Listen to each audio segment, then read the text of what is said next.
This is a picture of my father, Leonard Robert Schofield, born in 1910. When he was a youngster, he was very, very keen on the Boy Scouts and went right through. After that, he joined the Territorial Army.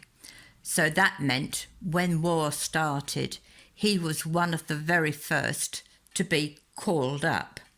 This was a picture of him round about that time.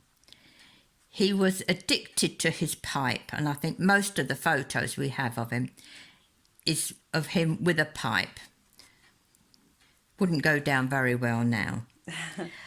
During the war, he left home when I was about 2 years old, and the only way they had of keeping in contact was sending photographs home. And because not very many people had their own cameras, a lot of the photographs were done in studios.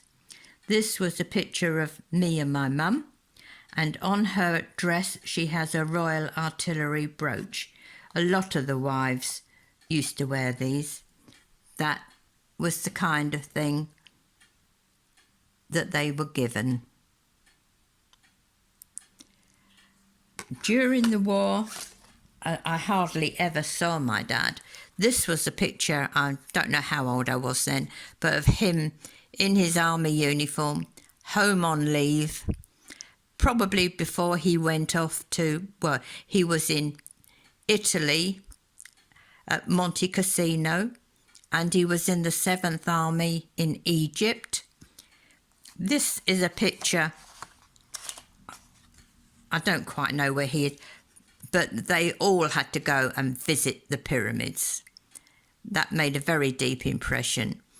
He also used to talk about the Sphinx that is around here somewhere, and how its kind of nose got knocked off because I think the poor thing got used for target practice with the big guns. After the war, that was quite a thing. He came home when I was about 7.5, and I wasn't used to having a dad around, and he certainly wasn't used to having a little girl around. He was used to bossing a battalion of army blokes, and he was in charge of a battery of big guns in the desert with Monty, and that's when they saw the Germans off. But coming back to home life after about 7 years was quite a thing, and it took a little while for us all to gel together. It reminds me very much of people now in lockdown, having to get used to being together all the time. He never lost his military look.